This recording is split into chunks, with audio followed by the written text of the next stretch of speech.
Ladies and gentlemen, this great city of Manchester, and a very special welcome to our viewers joining us around the world. The waiting's over! Here we go!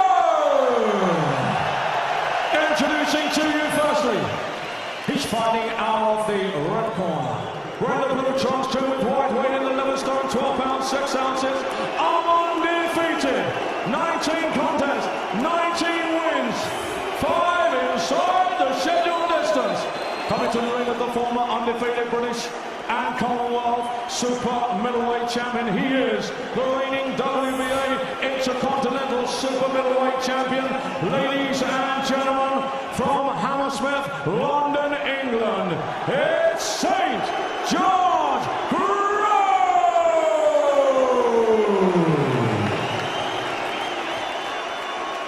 And now, ladies and gentlemen, it's the champion! He's wearing a black trunks trimmed with red and silver, weighed in at 11 stone, 13 pounds, 12 ounces. 33 fight record, 31 wins, 22 inside the scheduled distance, and just 2 defeats. He comes to the ring as the former super middleweight WBC champion of the world. He comes to the ring as the undefeated former British and Commonwealth super middleweight champion.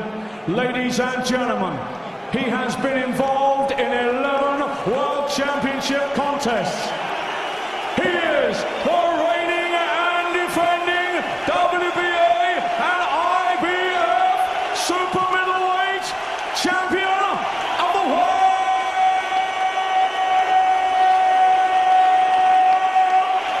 From Nottingham, England, it's the Cobra, Karl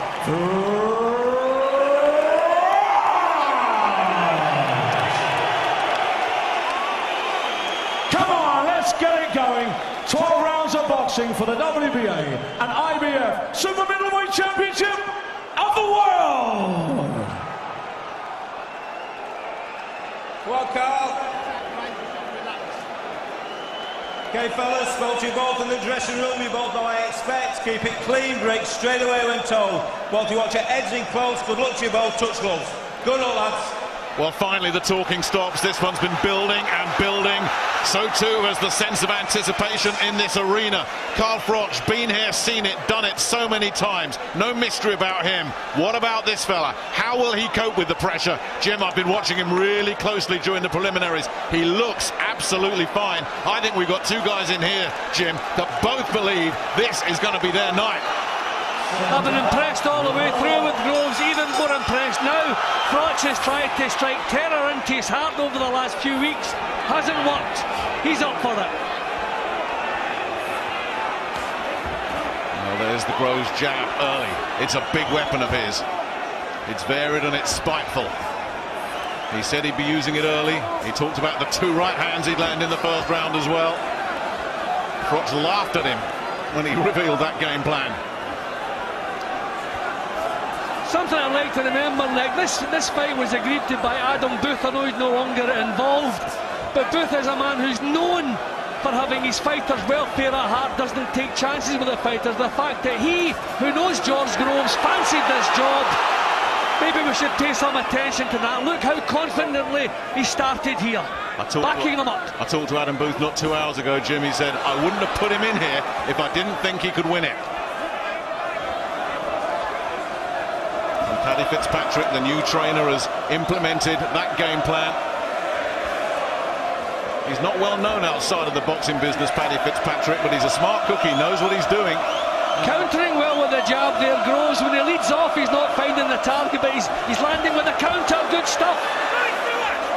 And making Froch miss a couple of times in this opening session as well, getting in a little sneaky little uppercut there, as Howard Foster was telling him to break. Groves. He does not look like a man who's overawed by this occasion, Groves. He looks like a man that's thriving in it. Whether he'll feel like that if Froch lands a couple of right hands remains to be seen, but this jab looks a weapon. He's got those long levers. That jab just keeps going and going. I think he's beaten Froch at his own game in the early stages here. Froch loves to counter with that left jab, with a little fail. Oh, beautiful right hand! There's the right hand he was talking about. So far, he's executing his own plan, but then Froch lands a right hand. Just got a little bit sloppy there, a little bit too adventurous, Groves, but what a good start from him.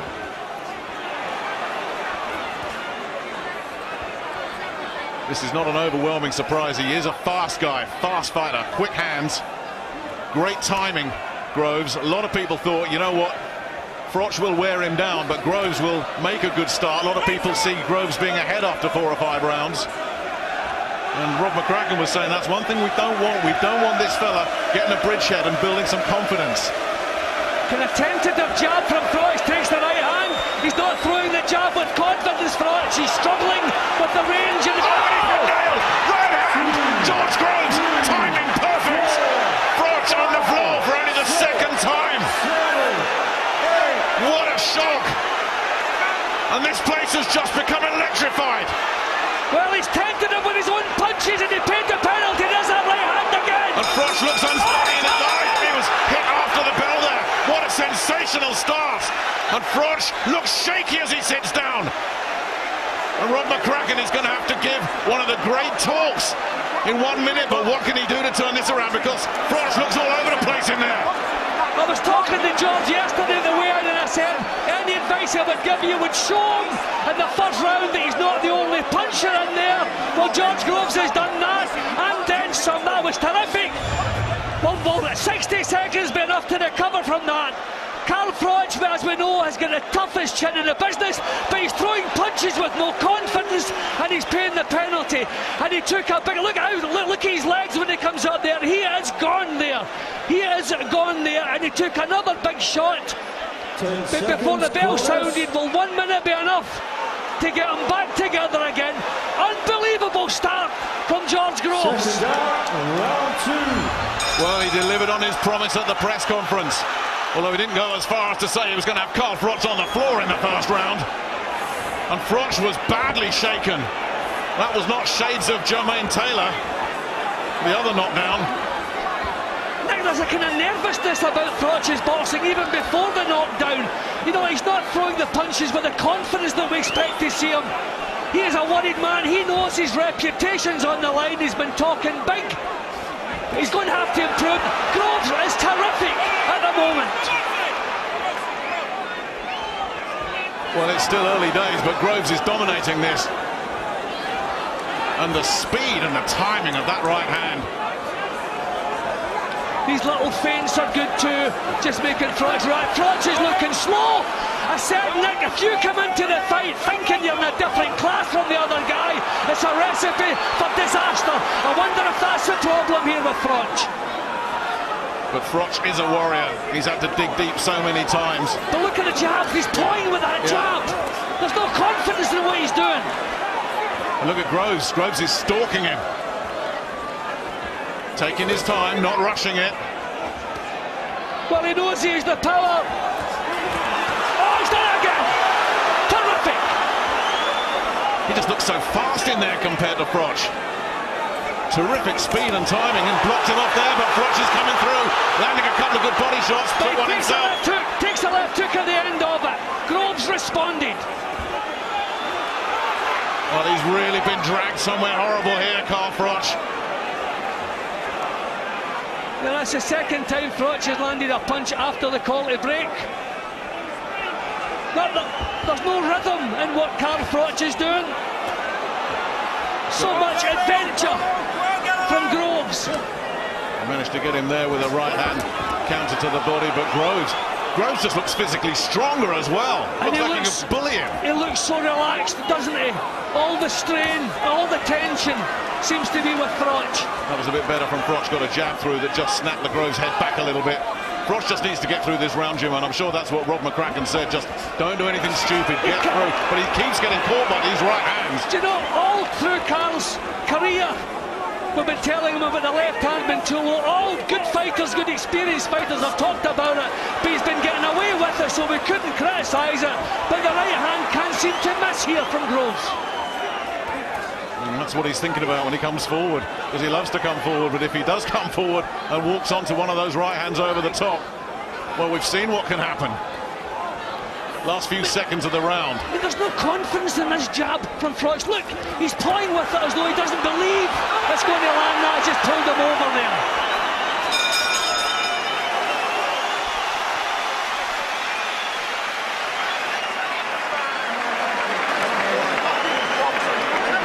Well, he just needed to get through that, didn't he, for his own confidence, I think. Now, can they continue the rebuilding process? Let's hear what Rob McCracken says. Like we spoke about, every time you catch him, don't rush it because he throws it. You're listening to me. Open your mouth. Every time you throw the jab, he rushes in. Move off, okay? If you rush in, he's going to throw that right hand. Look, you're sensible enough now to know he's looking for the right hand all of that. Well, do you know what, Nick? No matter what happens from this point onwards, George Groves has made his reputation tonight with what he's done in the first 2 rounds. Fantastic. He's bullying Karl Froch. It's hard to believe, but that's what he's doing. There's no confidence in the jab of Karl Froch, which he depends so much upon. He still has those power shots, those heavy-handed punches that he throws, but Groves has walked through them and answered whatever he's had to take. And Groves was off his stool early. He wanted to get back to this. An unbelievable start. And again, Froch almost flinching as that jab came in. I mean, Karl Froch is the toughest guy in the business, but he doesn't like taking punches. And another right hand. So he is not used to this. He's looking for an answer, and he hasn't found it yet. Just pouring at his left eye there as well, Froch. And there's that left hand, so low. There's a little feint again from Groves. He's come in here with a terrific plan. Right hand again lands. Froch got another right hand to the body though. But he hasn't made any kind of a dent on George Groves yet. It'll be interesting to see those bookies' odds now. I bet they've swung back the other way drastically. And look at the speed again. Froch just launched himself in and Groves was gone, long gone. That was class from George Groves. That was downright cheek. Oh, look at that double jab. There's some more of the same. Oh, my goodness me. He's making a mug of Karl Froch in there at the moment. Karl has never been the best as far as balance is concerned, and I think it's letting him down a little bit. Now and again he's just looking a little bit clumsy, but these are paws with the jab, as though he doesn't believe they're going to land, and they're so easy to counter because there's no snap in them. Caught again, caught with another right hand. Again, he worked the body with the right hand, Froch, but he was wide open, and a punch on the break as well from Groves. Well, they're both guilty of that. Good body shot. Nice right hook from Groves. He is hitting Froch so clean so often. Froch continuing to try and work the body, then finished off with a right hand upstairs, and then he starts to unload. And Groves felt that one. And now Froch is on the front foot. Another big body shot, big right hook.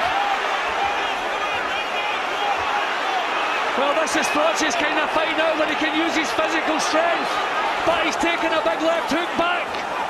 But for all that physical strength, it was Groves who pushed him back across the ring. The left eye of Groves is marked and swelling underneath. And a swollen eye is worse than a cut eye because it can close completely. But Groves still having the last word, and that's so important in this kind of fight.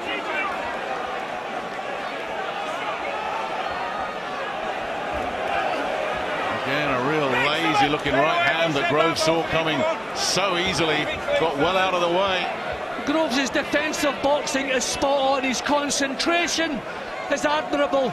The jab again falling short from Froch. He can't string anything together, Karl Froch. There's no rhythm in what he's doing. He needs mistakes from George Groves to punish him for them, and he's not making many.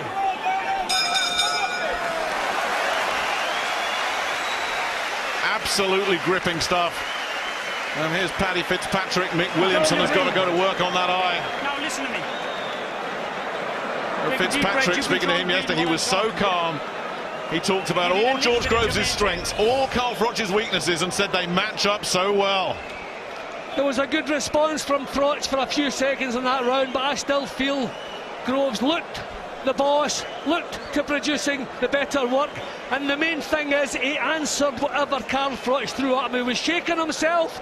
Froch knows he shook him up, and he went in to try and capitalise on it, But Groves, again, considering his lack of experience at this level, his defensive boxing is terrific. He coped with it well, saw the crisis out, and got back onto his own job again. Well, it was a happier corner from Karl Froch. I wouldn't say it was all smiles, but he looked a little bit more cheerful, like it was starting to come together. And anybody who writes off Karl Froch knows nothing about the man. But it is a worry, if you're a Froch supporter, how easily Groves is able to tag him. But look at the jab. He's throwing the jab and pulling his chin out of harm's way at the same time. It's as though he's expecting to be countered. You know, it's as though he's worrying more about what's coming back than what he's doing himself. I've never seen Karl Froch like that. I mean, these are flicks. Oh, the double jab, right hand, following up. Froch unable to get out of the way, unable to block anything. Well, George Groves is a hero, Nick. Whatever happens from this point onwards, this has been phenomenal so far. Well, he's made believers of everybody. And all the people, and there's plenty of them, who said Groves has a good chance here. They're looking pretty clever right now. Another double jab going through. Froch can't get out of the way of those. And he's not going to range Groves unless he's ready to do something. He's just picking his times. He's not countering everything that Froch does. He's watching him paw with the jab and then just picking his spots. He knows he's accurate with the right hand. Froch with the low left hand. No, Froch is not trying to put his stamp on this. He's on the back foot and not doing anything about it.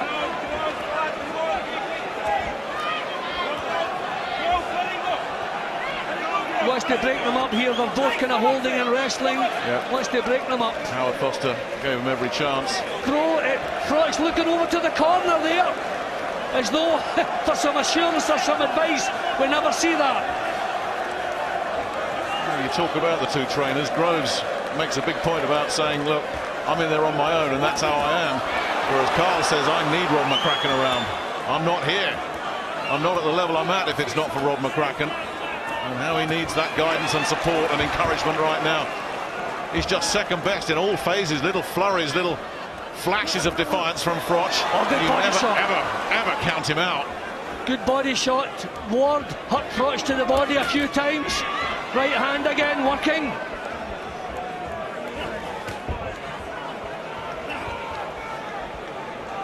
When you're leading... Absolutely terrific again from Groves. And Froch, it seemed like he had a long time to get out of the way and he couldn't do it. The legs wouldn't take him. Nick, when you're leading with punches that you don't believe in, you're wide open for the counter. He needs more commitment, Froch. This is what he needs to do. He needs more commitment and more confidence in what he's doing. He's got to believe it's going to work. He doesn't seem to. Yeah, and Howard Foster's having a word now because that was a bit rough.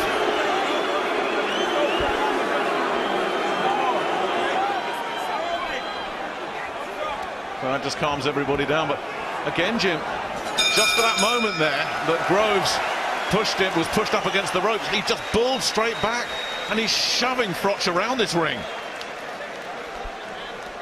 I don't think anybody can quite believe this. I mean, even the people who think, oh yeah, George Groves has got a good chance, you couldn't see Groves dominating the fight the way he is at the moment. No, Nick, let's stop saying Froch is not performing. Groves is not allowing him to perform. I think he's come in here with totally the wrong attitude. I felt that as they walked towards the ring. I felt that with the way he's been speaking recently.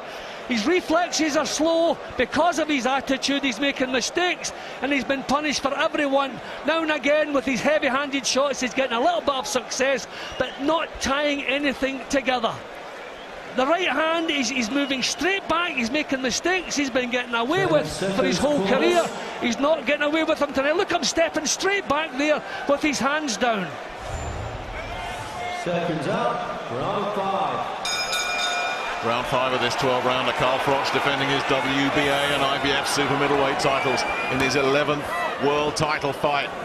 George Groves from West London in his first, and looking like he belongs at world level and looking like he could be here for a long, long time. I think Froch is trying to get the centre of the ring, but there again there's that jab that there's no confidence in it. But he's taken a solid one. He's been out. His best weapon has been taken away from him.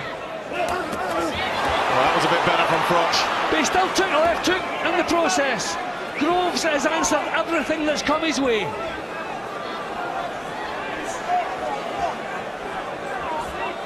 You can see Groves cocking that right hand. He just wants Karl to make the first move. He's daring him to come in, and this time Froch does take the bait. And as soon as he does, Groves is quick to tie him up and try and work inside. That was good work from Froch. There was strength and purpose in what he did there, and that's what's been lacking so far. I think he's trying to claw his way back into this slowly and surely. We haven't even talked about the cards yet, Jim, because there's been such drama, but it's very difficult to make a case for Karl Froch winning any rounds up till now. No, I've given every round to Groves, one of them by 2 points.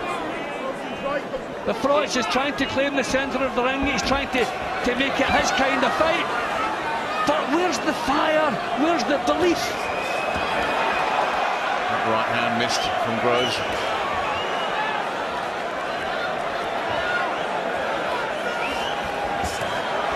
Good right hand again.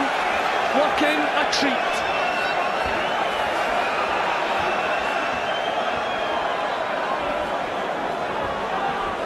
Well, this is a round that's up for grabs. Probably whoever can win the last minute of this, because it's been nip and tuck. They've both had their moments. So whoever can put a stamp on the last minute here. Every time, Jim, that Froch threatens like he's going to get on top and deliver one of those whirlwinds of his, Groves finds an answer. He negates it. He takes it away. Karl just can't get any rhythm. This is not a typical Karl Froch fight at all. He can't bully his opponent. He can't be physical with him. Everything he's tried so far, Groves has answered. And his jab has pretty much been taken away from him. Better round here from Froch, but there's that left hook.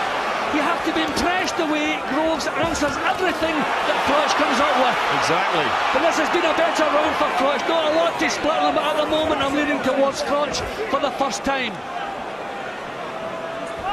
Digging in deep and breathing very heavily through that nose. A little bit of damage there. Right on the bell, and he's cut on the scalp as well. It's all going wrong for him, isn't it? Well, Johnny and Richie are ringside alongside us, along with Ed. Well, Richie, what a terrible start for Karl. Yeah, terrible start and a great start for George Groves, showing good, decent power, and I think the speed of Groves has certainly startled Karl Froch. But I half expect in that corner they're expecting a fast start from Groves anyway. But nevertheless, George Groves very impressive early on, Johnny. Expecting a start that fast. Well, George Groves' his youth and his pace has done it all. He's now got the respect of Karl Froch. Karl probably thought he could walk through George's shots. He now knows he can't. You're now sat there expecting George to land with this big shot, and if he lands, you know Karl's going to be hurt. So it's a case of he's got to slow that pace down. It's slowly starting to slow down, but you know George is still keeping it in control. Thank you, gentlemen. Yeah, thanks, guys. I'll go back to something I said earlier, Jim. When was it that we last saw Karl Froch looking really, really good against a fresh, young, mid-20s hotshot? You've got to go back a long way. He's actually never done that, because the last one he faced was Darrell, and that was a struggle. Not a good performance. Some people feel he lost it. I don't. But it wasn't a good performance against a certain type of opponent. Froch is terrific, but I just think that one of the biggest problems is he's come in here with completely the wrong attitude, and he's been having to deal with something he didn't even dream could happen. This is a nightmare. If what you're saying is true, then that campaign, that sustained campaign, that verbal assault, all the belittling of Karl Froch that George Groves was doing, not giving him any respect, it's worked. It's got into Froch's head. It's played with his mind. And when you're at this level, little things like that can make a big, big difference. The mind games have been working for George Groves, clearly, because Froch just doesn't look right. And certainly, once he was put on the floor, everything was up in the air. Froch is the one grabbing hold there. It's normally the opponent. The only way they can cope with the strength in Froch. There, the right hand, terrific right hand again. He felt it, Jim, he felt it. Terrific powers of recovery always. But the punches that catch you high, the punches in the jaw you recover quickly from. The ones that catch you high can have a stunning effect, and it takes a little bit of time for the head to clear. That was a terrific shot. There's more, another one. Another one, and three more. And this is big stuff from George Groves. Huge right hands.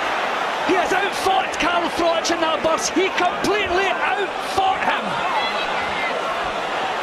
And he picks every one of those shots so cleanly and accurately. And he's just growing in confidence, if that's possible. And Froch walks on to more and more. He can't miss with the right hand. There it goes again. He can't miss. He shouldn't throw anything else. You just wonder how much even a real tough guy like Karl Froch can take of this. Another big right hook getting through there. This is a huge round for George Groves at a time when I thought Froch's experience would get him into the fight. There it goes again. Defence is non-existent. This is turning into a night of disaster for Karl Froch. And the worst could be yet to come. Missed that time. Froch on him straight away, but couldn't sustain the assault. And George Groves dropped his gloves and said, come on. What a tear-up. Froch is giving it everything now. But can he land anything clean? Huge pressure, but anything getting through. A right hand I think might have done, but he's still ducking and swaying and then boring him with the head. Groves. You were seeing the foolishness of youth there. We're just seeing the foolishness of youth. That was crazy stuff there from George Groves. He's been so disciplined. I don't believe he did that. He's winning the round with tremendous right hands in this. All he has to do is see the round out and put another one in the bank. Take a rest, get your breath back. Lovely job. Froch coming forward more and more. The things are getting desperate for him. What a nightmare this has been for Karl Froch. You've got him in control now. What? Listen, you're in control because I told you to swing back, but don't stay there too long, okay? You're listening to me. Listen, when he swings back, roll underneath, okay? You're listening. Relax. Just listen, breathe calmly. Watch. Deep breath. Deep breath, come on. Breathe calmly. Listen to me. Keep doing what you're doing, right? What's that? You'll swing back all the time. I need you to go. This is a fight now that is not about tactics. Tactics have nothing to do with this fight. This is terrific action. This is all about now what each fighter can drag out of themselves. We have the fresh George Groves rampant at the moment. We have Karl Froch struggling, never had anything with this to cope with in his whole career, and he doesn't quite seem to know what to do about it. Phenomenal stuff from Groves, but he needs the discipline back, the cool head. Round 7, a lot of people said we wouldn't hear the bell for round 7. Karl Froch would have dealt with this fella by now. Not happened. Karl Froch desperately needs to hurt George Groves, and quickly. It's that nice little feint again from Groves. There you have it, I have him 5 points up. A terrific jab, and that put him onto his heels there. But Karl Froch was knocked onto his heels by a jab there. But Groves didn't follow up. You have to expect Groves to start conserving a bit of it. That was a mistake from Groves. Is he starting to feel it? Inexperienced again. Maybe he heard the call for break, Nick. Maybe we didn't hear it. Herbert Foster's acting although he called break, and that's why he took that shot. Froch has to come up with something, and he knows it. Groves has put an awful lot into these first 6 rounds, and he's hit Froch with so many right hands, and he's still there. But Nick, he's relaxed. He's relaxed. He's not forcing what he's doing. Froch is the one forcing, and that's when you use up the energy in what you're doing. Groves is so relaxed, just picking his times, doing that again as I'm speaking. We thought it'd be a good one. Way better than I thought it was going to be, I must admit. All credit to George Groves for that. Froch is just so slow defensively. No reflexes whatsoever. It's as though he doesn't see the punches coming. Can't believe this. Well, let's drag out that old boxing cliche. You get old overnight. Is George Groves making an old man of Karl Froch here?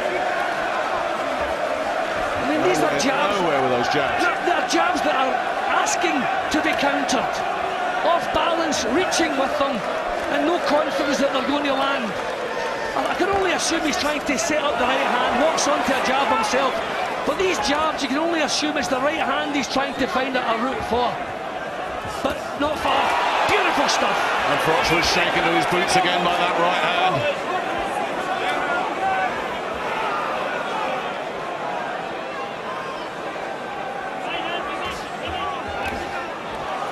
Groves always a very, very good finisher, but he hasn't been able to get rid of Froch yet. It's going to take an awful lot, as the Cobra is still standing. But how much more of this?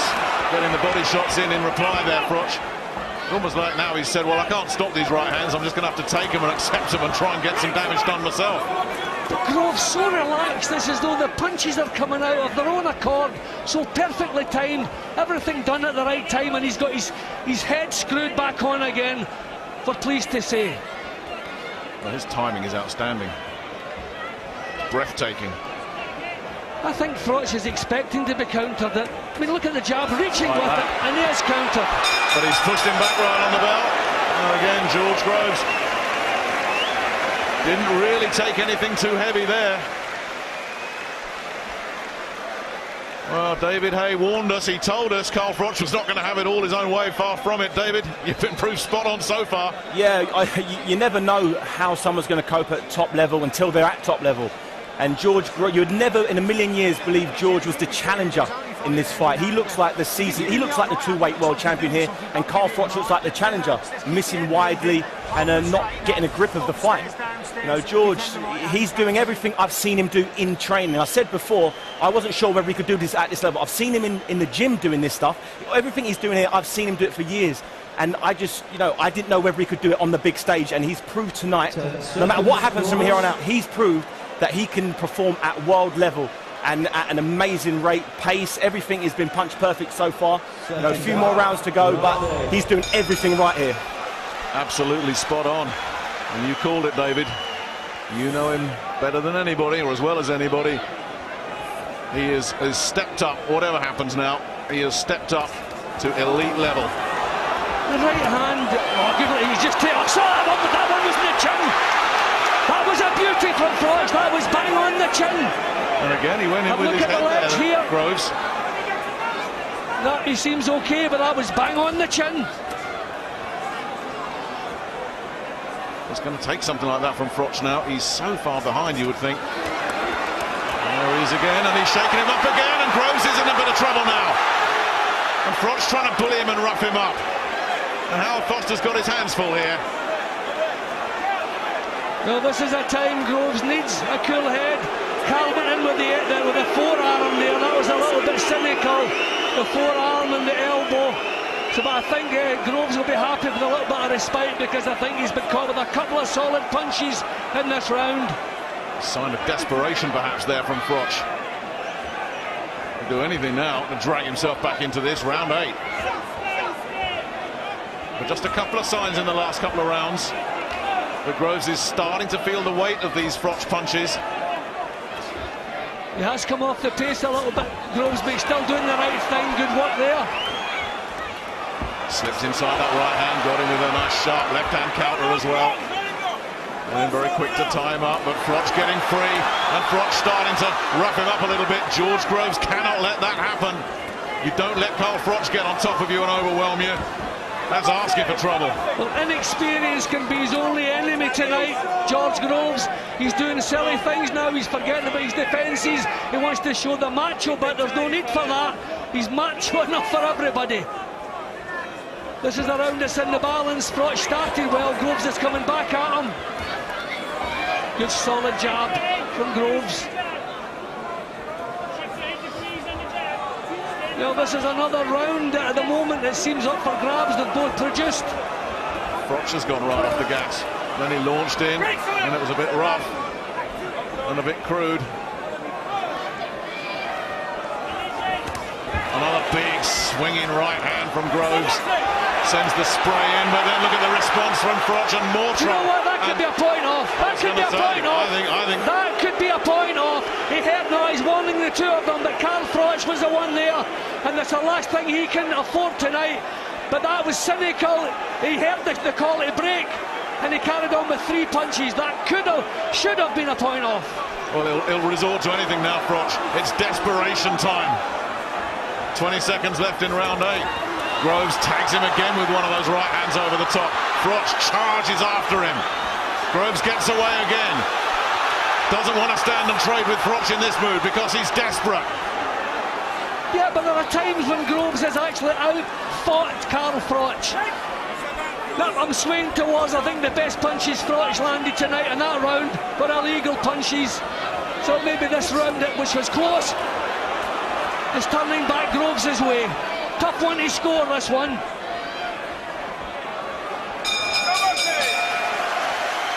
Absolutely breathtaking stuff, this. Stick this one on the list of great domestic super middleweight title fights that we've seen. Catch a breathe.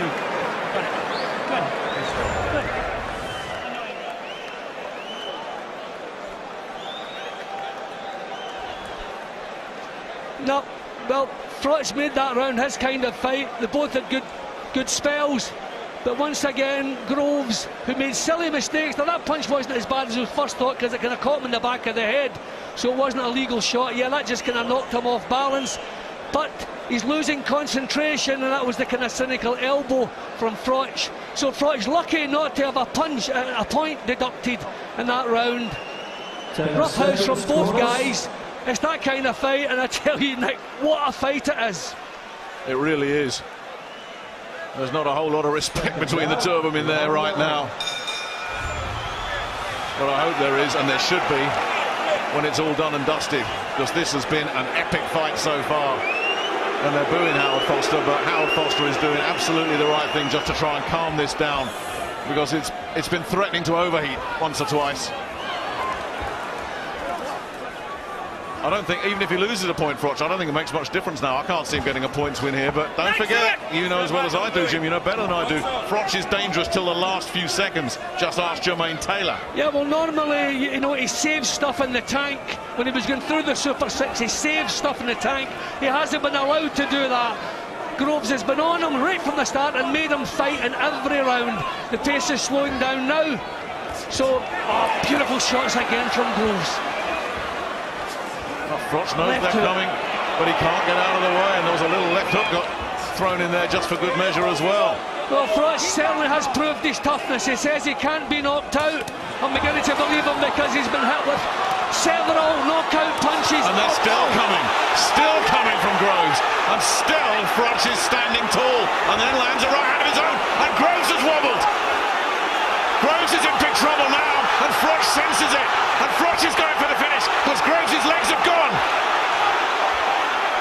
And Groves hanging on here, just holding and spoiling, trying to buy some time, but Froch smells blood here. I think Froch needs to finish it here. It really does. Groves is in trouble. He's taken another one, and Howard Foster has stopped it. Wow, that is going to be controversial. Groves is disgusted. Groves is furious, and there's got to be some controversy here. Froch had him in trouble, no question about that. But he was so far ahead, George Groves. Was he in so much trouble that it required a stoppage? That's the question that's going to be asked over and over again. Well, considering the punches that both men took leading up to that, considering what was on the line, I feel that the referee could have let it go on a little bit longer to see if Groves could have taken a count, could have grabbed hold of Froch. Froch looked at times to be in bigger trouble than Groves was in at the time of the stoppage. I don't like to criticise referees, it's a tough job they have, but I think what's at stake here tonight, the fact that Groves was so far ahead, I would have let it go a little bit longer just to see how he was going to cope with the crisis. He was in a crisis, but that's what this fight was. This fight was just about one crisis after another, and I would like the referee just to have given him a little bit of time until we were sure. A fight like that shouldn't have been stopped until the referee was sure. He couldn't have been sure because it wasn't a sustained beating. It screams rematch, Jim. It screams rematch. It has to be done again. Groves, who came into booze, is now saluting the crowd, and listen to the response he's got here. He's won everybody over tonight. Well, I tell you, I hope there is a rematch because that was phenomenal, but it won't spring the same surprise. I don't know if Karl Froch will want any more of this. It's been a tough career. Groves is going over, we'll see Froch's this is still looking pretty chippy in there, isn't it? It really is. I don't know if he... I think Groves is going over trying to be friends. Well, all three judges had Groves ahead, one 78-73, but two of them 76-75. That was a close call. I can't see that. What were they looking at? What were they at? No, I'm sorry. And it's all threatening to kick off in here, which we don't need. And everybody just needs to calm down. Paddy Fitzpatrick is embracing George Groves. And Karl Froch has been led away to his corner as well. We don't need bad blood here, because that was a terrific scrap, and we need to do it again. But what a shame. What a shame it was stopped like that. And as you say, Jim, you have to feel for a referee, because he's got a split second to make a decision, but this did seem early. Yeah, but in a fight of this magnitude, it was hurt, it was in a crisis. He hadn't been on the floor. He wasn't standing with his back to the ropes, having his head rolled back with punches. He was taking punches and he was struggling to cope with, but he was doing what a boxer should do. He was trying to keep a moving target. He was all over the place. Look, this is not sustained punishment. Big shot there, which shook him to his boots. Froch has been on the floor, and there's the big shot to the temple. I mean, this is not a sustained beating when you look at what the both men have been dishing out. Groves was doing the wrong things there, no question. But no, for me, that was too early, too early. Groves was trying to cope with the pressure he was under. Granted, he was doing the wrong things. He was fighting back when he should have been fighting back. I felt all he could do was throw this away, and through inexperience, unfortunately, and a little bit of refereeing, that's what's happened.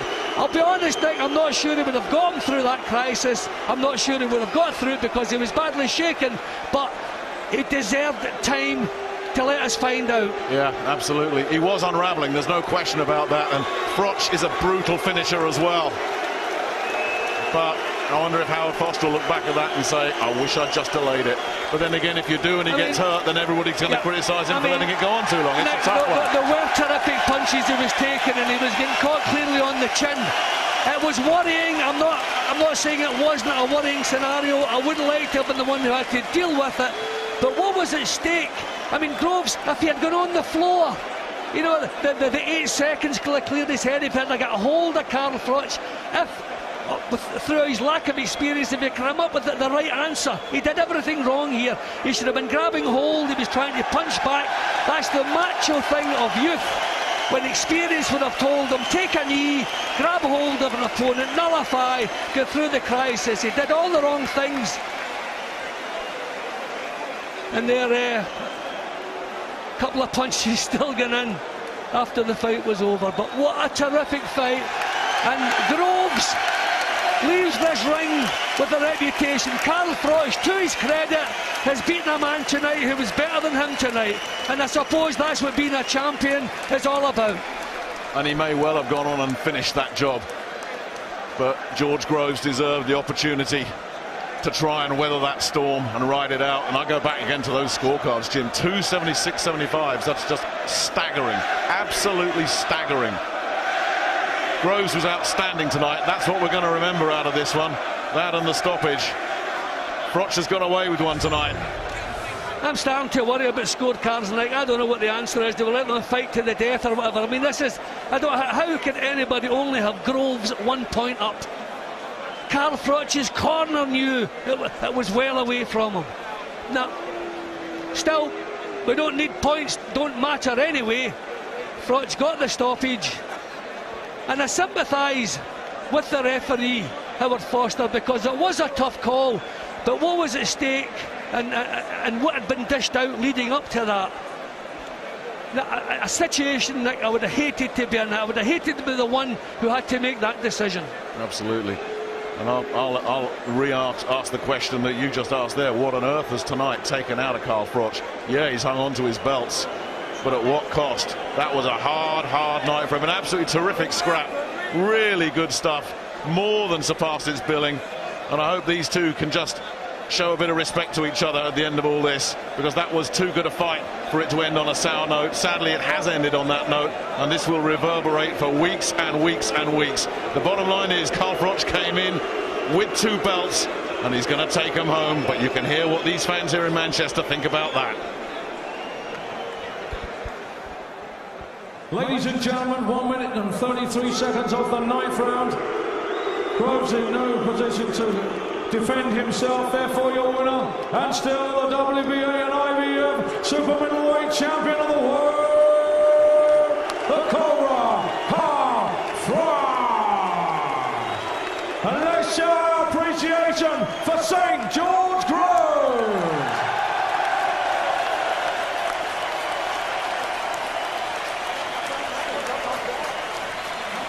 I have to say the studio guests outraged by that decision.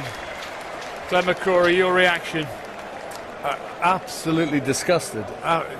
Unbelievable. I still can't believe it. You know, why didn't they stop the fight in the first round? Karl Froch was heavily put on the floor, got up and was wobbling about. They didn't stop it because they know Karl Froch is the champion and a tough guy. So then why, when George Groves is miles ahead, winning this fight hands down, the first time he wobbles a bit, the referee gets him in a headlock and drags him off? I mean, despicable. Absolutely rubbish. Amir Khan? Yeah, it's a very bad decision. I mean, this is a world title, you know what I mean, fight. You know, there's 2 world titles on this fight, so at least let the boys have it out, you know. I mean, I know Groves looked hurt, but the referee stepped in a bit too early, in my opinion. Maybe he would have taken a knee, but yeah, I think in a world title fight, you never see that. Fair to say you're outraged, David Hay? Yeah, you know, this is a world title fight. This is for the biggest prize in their division, and to stop a fight like that was it was farcical, to be honest. You know, like you said, Karl was in bad shape in the first round. The referee gave him the benefit and was right to do so as he carried on fighting. You know, who knows how George would have fared if he was been allowed to carry on. He outgunned him in every department, didn't he? Every department. It was just fantastic, absolute. You know, I said leading up to this fight, I thought George Groves would cause a shot, would give us some surprise, and eventually Karl Froch would get him. But, you know, Karl Froch was getting on top, but he certainly didn't have him. And anybody that fought the way George Groves had for a world title fight deserved at least to go on the floor, at least to be given the benefit of the doubt, at least to even go out on his shield. You know, this is the boxing game. You know, it's a tough game, and when you've got a shot and you're ahead in a world title fight, the first time you wobble, you should not be stopped. Howard Foster will look at that. He got that one wrong. I think when he watches the tape back, you know, he'll realise I got that one way wrong.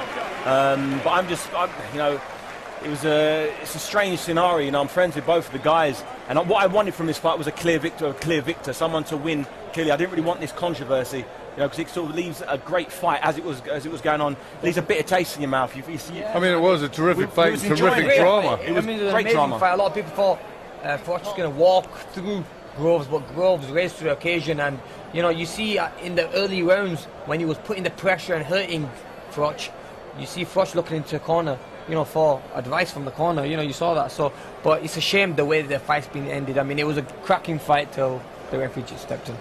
The crowd are outraged. They booed, they shouted obscenities at well, the you know, referee. we're outraged. Yeah. You know, we've seen the fight. Every 20,000 people seen the fight, and I think to a man, everyone thought that was a bad decision. So why didn't the referee? We can't all get it wrong. We can't all be wrong in this situation. I know. But the only difference is only one person whose opinion matters. Exactly. Foster in the ring. And as you said, a lot you got of it wrong. going out there, and I think that just says it all. Okay, let's hear from the 2 guys right now. Well, congratulations to both of you on such a thrilling fight. It was savage, it was thrilling, Karl. But what do you make of that ending? Yeah, I thought it was a fair enough stoppage. There was times where, you know, I hit him with 2 shots at the end, and I felt I had a couple of more free shots on him. And I think when a fighter feels like he's got a free shot on another fighter, I was lining him up for the right hand, the uppercut went in. I honestly had a free shot on him. He was struggling, he was looking at the floor, his head was turning away. And it's that last shot, that last 1 shot or 2 shots that could do some serious damage in this sport. The referee's in there, the referee is 6 inches away from the fighters, and he looks into the fighter's eyes, he looks where the opponents are looking at the floor, he looks at the composure, and he has to make a split-second decision. So, you know, you shouldn't be asking the fighter if I thought it should have been stopped. Of course I thought it should have been stopped, and of course George thinks it shouldn't have been stopped. Do you have sympathy for him? It's the referee's decision. I don't have any sympathy for him from there because it's boxing, you've got to put it in the referee's hands. The referee has to protect the fighters, and I had a free hit on him, and you can't let me have a free hit on someone, it's dangerous. George, how badly hurt were you at the end? He caught me with a good shot, but that should never have been a stoppage. If you look, probably knew enough every round beforehand, I had Karl buzzed, and buzzed much heavier. And because he's got this warrior image, I think he got the benefit of the doubt a lot of the time. And because for some reason I've got this chinny image, it was stopped prematurely, in my opinion. I'd just like to say that I've got immense respect for Karl Froch. I have done in the whole build-up. I think now he would respect me a little bit more after my performance tonight. I tried to shake his hand right at the end and he wasn't interested. He cooled down for a little bit, and then he came and he spoke and he said some kind words. But to come into an arena being booed because I stuck to a game plan. I had to come in and upset Karl Froch, tell him the truth. And Ed, I told you what was going to happen in the first 3 rounds. We can watch it back, we know what happened. And now I'm getting cheered. I'm getting cheered in front of all these amazing fans, boxing fans. I'm so proud to come in and give this display, and for all these people just to believe in me. I know I'm going to be a great fighter, and I feel I had it taken away from me tonight, unjustly. But I'll be back. I'll be back fitter and stronger. Eddie needs to make this happen. I'm just gutted. I'm truly gutted. Carl, did George win your respect tonight? As a fighter, I've never had disrespect for him. I've always respected him as a boxer. I said that on the build-up. But as a person, it was antagonising me and being very disrespectful and being rude and silly and a bit childish. And I said all that, so I said what I have to say.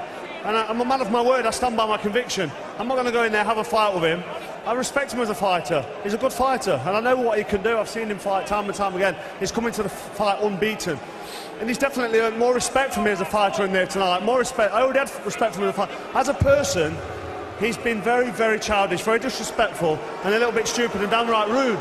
So I've had a problem with that. So until I shake his hand, I wanted to have a chat with him, have a talk to him, mano a mano, tell him what I thought of him, ask him his opinion on what he said and why he said it, and deal with it like men. And we had a chat, he gave me an answer, I was satisfied with that. You know, he was trying to get under my skin for a reason, it didn't work, and I've got a lot more respect for him as a fighter, and I've got a little bit more respect for him as a person, because he's held his hand up proudly tonight, he's coming here, he's had a really good go, he got booed into the arena, yes, and he's getting cheered out of the arena, and that's fair enough, because he's just given a champion of the world a really, really good fight at 25 years old. When I was 25 years old, I honestly say I couldn't have done that. I turned professional at 25. So for him to come here and do that, you've got to give him respect for what he did in there. But if somebody's going to misbehave outside and be silly, then I'm not going to all of a sudden beat him in the ring like I said I was going to. And let's not forget who won here. Let's not forget who defended the titles. The referee made a decision there. The referee jumped in and stopped the fight based on his decision. It was a very, very educated decision from Howard Foster. He knows what he's doing. He's a very experienced referee. When he watches the fight back, he might think differently. He might not change his mind. But one thing's for sure, he can come again, George. He's 25, 26 years old. He's just give a world champion a really, really good fight. And honestly, I've got respect for him as a fighter. And, you know, he's starting to turn it around as a person. Me and George, I used to be good friends with him. That's David Hay. Then all of a sudden, when the fight was made, he was being a little bit stupid. But, you know, this isn't cat and dog, and this isn't like Mickey Mouse stuff now, where we're going to just carry it on forever. We're two men, we've gone in there, we've given each other a good fight, and it was a good fight, and we've given the crowd and the paying customers at home a fantastic fight and entertaining evening. They've had their money's worth from myself and from George Groves. So I think we both deserve respect, and we're both fighters. Of course we respect each other. Of course we do as fighters. It doesn't matter if we get on out of the ring. When we're in that ring, that four-cornered circle, that nobody in this arena really knows what fighters go through and what we do. They come here like old gladiator fans to watch two gladiators at work and try and potentially do some serious damage to each other. And that's what we're doing there tonight. We got in there and we fought like warriors. So, you know, everybody's got to have respect for both of us. George, you were outspoken in the build-up, but you're content that you backed it up with a world-class performance. If we go back and look at what I said, in Cole's words, I didn't speak about him in a positive light enough, and I was critical of certain aspects of his boxing. I feel I exploited a lot of those weaknesses tonight. I'm just gutted. Eddie, maybe we'll get the rematch, we'll sort it out somewhere else.